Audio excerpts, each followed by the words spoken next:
I'm Alex Villarreal with the VOA Special English Agriculture Report. Japan's nuclear crisis may mean greater demand for imported food and less competition from Japanese products on world markets. But it also means that Japanese farmers and others who make and sell food have to worry about their future. Yasumichi Tanaka sells fish at one of Japan's busiest fish markets. But now there are fewer fish to sell. He says fish supplies from the radiation-contaminated regions have been totally halted. The radiation is from the Fukushima nuclear power station that was damaged by the March 11th earthquake and tsunami. China joined a number of other countries that have banned imports of food from the affected areas. Chinese media said the banned items include milk products, fruit, vegetables, and seafood. Singapore also has a ban in place. Restaurant manager Connie Han says some people are worried about eating Japanese food. The United States has also banned foods from radiation-affected areas, and so has the Japanese government itself. Radioactive particles travel in the wind and get absorbed into soil with the help of rain and snow. Then plant roots take up the material and the plants become contaminated. Animals eat the plants and their products become contaminated. Some kinds of radiation stay in the environment longer than others. Medical physicist Gerald Bushberg is a radiation expert at the University of California, Davis. Professor Bushberg says removing the topsoil might make the land safe for use, but it depends on the depth of the radioactive material. And for now, he says, it is too early to take any measures. Experts say the ocean will help dilute radiation in seawater. But the tsunami also destroyed seafood, sank fishing boats, and leveled processing plants. Charles Ebinger studies the politics of energy at the Brookings Institution in Washington. Mr. Ebinger says the danger to adults from radiation-contaminated food is overstated. Still, the affected areas of northeastern Japan are deeply dependent on agriculture and fish, he says, so their economy could suffer the most. For VOA Special English, I'm Alex Villarreal. You can download free transcripts and MP3s of all of our reports and other special English programs at voaspecialenglish.com. You can also find us on Facebook at VOA Learning English. This is the VOA Special English Agriculture Report. Some people in the Netherlands are spending $330,000 on a hamburger. The people are scientists at the University of Maastricht. They want to prove that they can make a hamburger that tastes good and does not require an animal to be killed. Researcher Mark Post and his team have been growing muscle tissue cells in a laboratory with muscle taken from a cow. He says, "We have committed ourselves to make a couple of thousand of these small tissues and then assemble them into a hamburger." Several teams around the world are trying to produce meat without killing animals. So far, the Dutch team appears to have made the most progress. Mr. Post says he wants to show that the world's growing demand for meat could be satisfied more efficiently and with less harm to the environment. He says he is driven by care for the environment and food production for the world, and an interest in life-transforming technologies. Seth Tibbott is the founder of Turtle Island Foods in Hood River, Oregon. His company makes a vegetarian turkey substitute called Tofurkey. Mr. Tibbott says the idea of a hamburger made in a lab sounds pretty disgusting. Tofurkey is made from tofu. Tofu is made with soybeans. The company estimates that about 3% of Americans are vegetarian. Many others are known within the industry as sometimes vegetarians or flexitarians, says Mr. Tibbott. Vegetarians do not necessarily want food that tastes like meat, but he says a lot of other people might try meatless alternatives if those products did look and taste more like real meat. Turtle Island Foods is building a new Tofurkey factory that will let the company produce 3 times as much starting next year. Biochemistry professor Patrick Brown at Stanford University in California has started his own company developing a meat substitute. His food scientists are working with plant proteins and oils to try to reproduce the look and taste of the real thing. But he thinks the only way to really win in the market will be to make it a lot cheaper than real meat. The American beef industry uses the marketing slogan, "Beef, it's what's for dinner." Jack Field is the director of the Washington Cattlemen's Association in Washington State. He says he is not too worried about competition from fake meat. In his words, real beef will be what's for dinner now and into the future. For VOA Special English, I'm Alex Villarreal.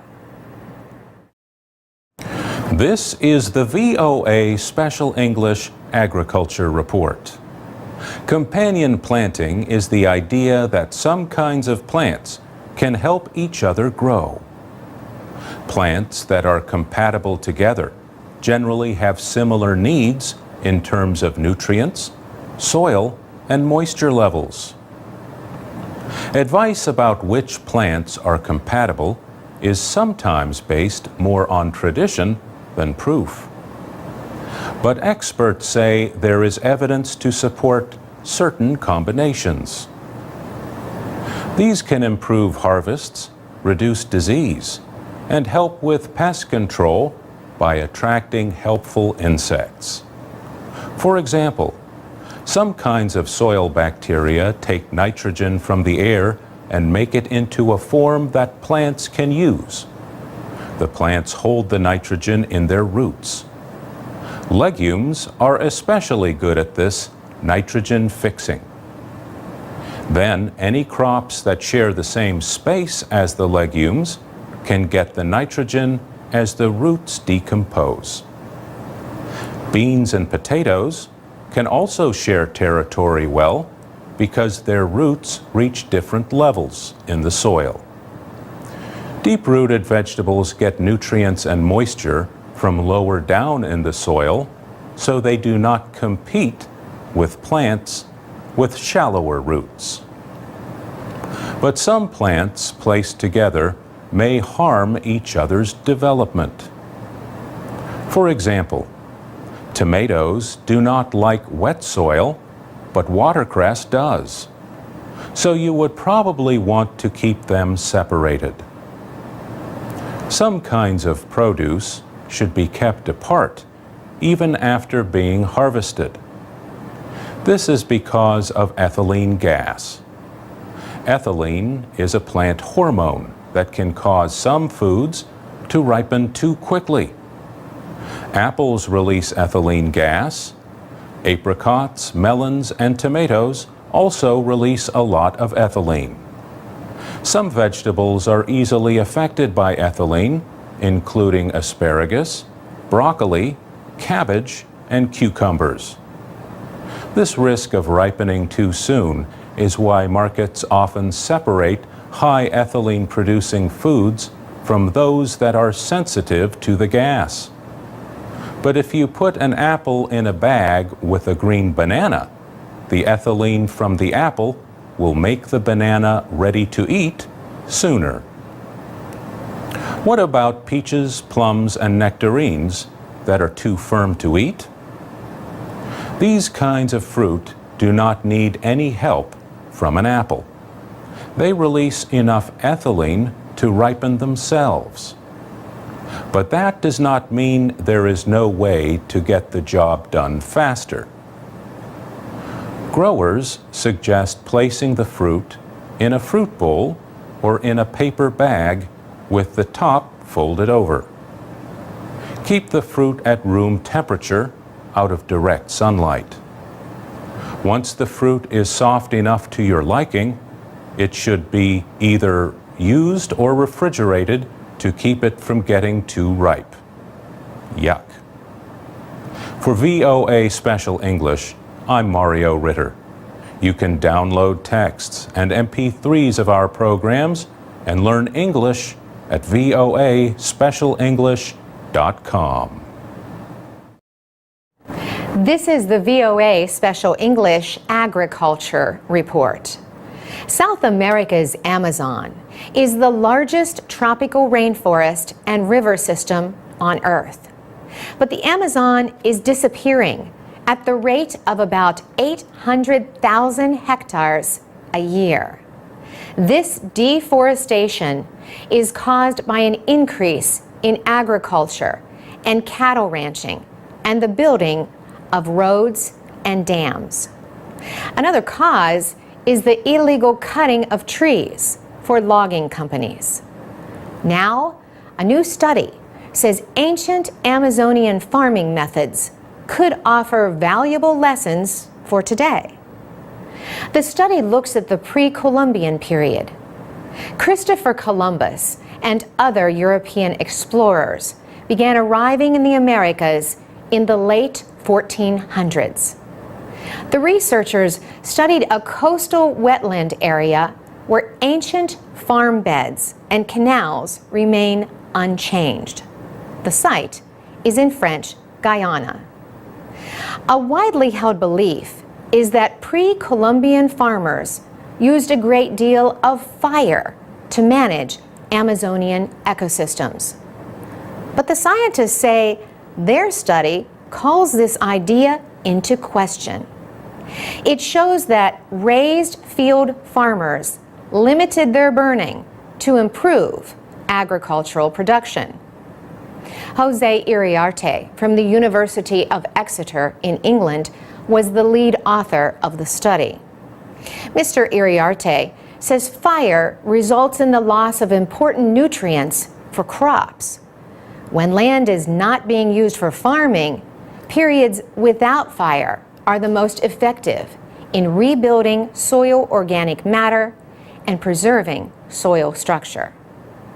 So in this sense, he says, we interpreted that they were limiting fires because it was better to grow crops in these raised field systems. He says this fire-free method by the pre-Columbian farmers helped change the seasonally flooded savanna or grassland into productive cropland. Raised fields provide better drainage and soil aeration and also hold moisture during the dry season. This fire-free method of agriculture would have been labor-intensive. It ended when up to 95% of the native people died from diseases brought by the Europeans. Mitchell Power from the Natural History Museum at the University of Utah says, once the Columbian encounter happens, we start to see increased burning and a shift towards dry land farming. People were then clearing forests and making their raised beds in the forests.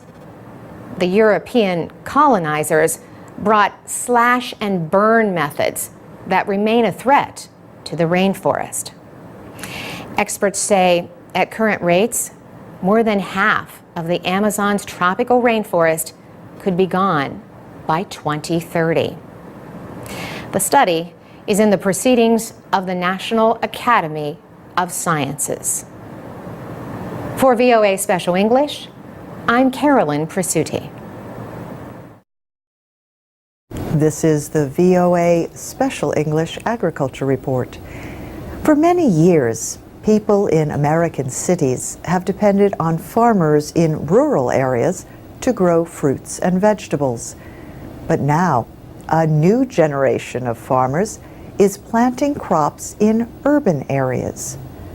Sean Conroe is a college student. Amber Banks is a teacher. They both grew up farming and gardening. Sean Conroe and Amber Banks wanted to start a farm in the middle of Seattle, Washington. Amber Banks says, there are a lot of neighborhoods that don't have access to healthy, fresh produce. And if they do, it can be very expensive. So we see unused space as a great place to grow food that will make it more accessible for people. Sean Conroe created a website to get volunteers and donations. Within a week, they were offered a plot of land between two houses.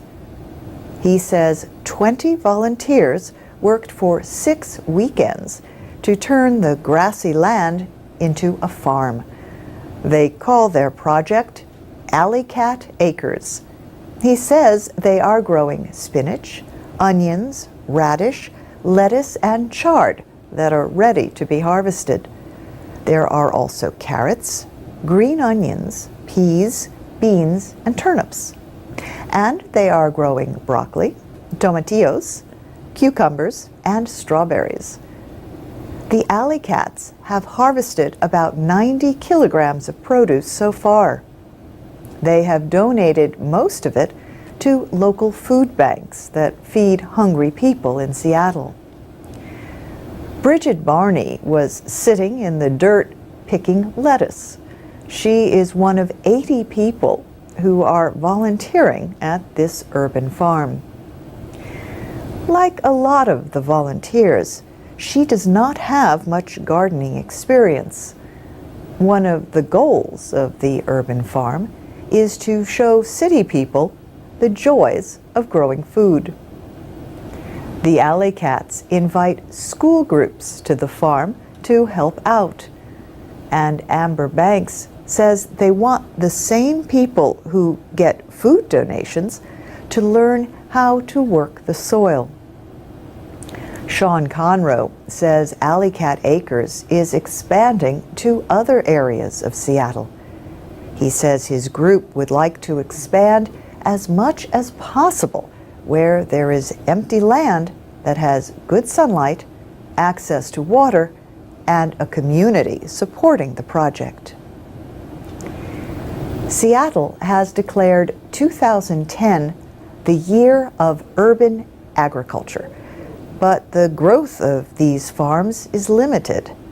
That is because Seattle, like a lot of other cities, has restrictions on urban farms. The City Council is now considering changing those laws. And that's the VOA Special English Agriculture Report. Support came from the Park Foundation, the Gaylord and Dorothy Donnelly Foundation, and the Great Lakes Fishery Trust. I'm Alex Villarreal with the VOA Special English Agriculture Report. In 1994, animal health experts started a worldwide campaign to end rinderpest. This disease is closely related to the measles virus, but it does not infect people. Yet for thousands of years, rinderpest has affected people by killing cattle and other animals and causing starvation. The last known outbreak of rinderpest took place in Kenya in 2001. Now, the World Organization for Animal Health is declaring victory against this much feared sickness. Official confirmation is not expected until May, when the organization will have reports from the last few countries. But the United Nations Food and Agriculture Organization has announced it is ending field operations against rinderpest. Jacques Diouf is head of the FAO. He said rinderpest affected Africa, Asia, and Europe for thousands of years, caused widespread famine, and killed millions of animals, both domestic and wild. Experts believe rinderpest first came from Asia. The name means cattle plague in German. The disease was common in Europe until the 19th century. In Africa, in the 1800s, rinderpest killed 8 out of 10 infected cattle. Whole herds died, leaving people without meat or milk and damaging economies. Rinderpest can spread quickly through the air and in water containing waste from animals with the virus. The disease was deadly in 80 to 90% of cases. It mainly sickened cattle and buffalo, but also other animals, including giraffes, yaks, and antelope. Some areas of the world escaped rinderpest. This was probably because of careful efforts to prevent the import of sick animals. In 1999, Walter Plowright won the World Food Prize as a hero of the fight against rinderpest. The British researcher fought the disease in Africa in the 1950s and 60s. He led the development of a vaccine called TCRV. A single dose of it could protect animals against rinderpest. Food production increased. Now, rinderpest expert John Anderson calls the end of the disease the biggest achievement in veterinary history. Officials say they must still decide where to keep some of the virus and infected tissue for future research. Rinderpest is only the second disease ever declared to have been eliminated. The other disease is smallpox. For VOA Special English, I'm Alex Villarreal. From VOA Learning English, this is the Agriculture Report in Special English. The United Nations says in 2012, aid agencies treated a record number of children in the Sahel area of West Africa for severe, acute malnutrition. The United Nations Children's Fund, UNICEF, says many of them were saved from the life-threatening condition. Severe food shortages and drought have increased malnutrition rates in the Sahel. UNICEF says about 850,000 children received emergency food aid and other medical treatment in 2012. The agency says undernourishment, which is a lack of important nutrients, is partly responsible for more than half of child deaths in the Sahel. Malnutrition increases the risk that a child will suffer diseases like diarrhea or malaria.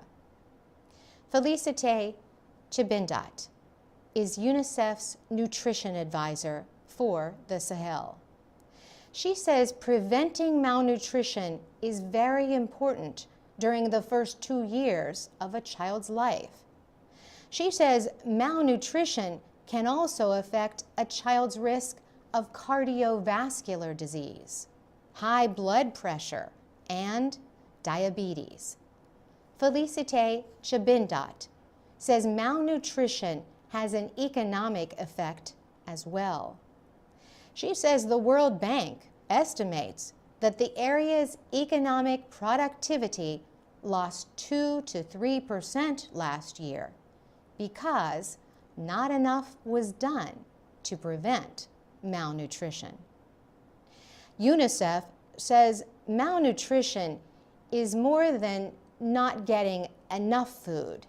It is about not getting the right food, especially during the first 2 years. UNICEF is also urging mothers to breastfeed, and it supports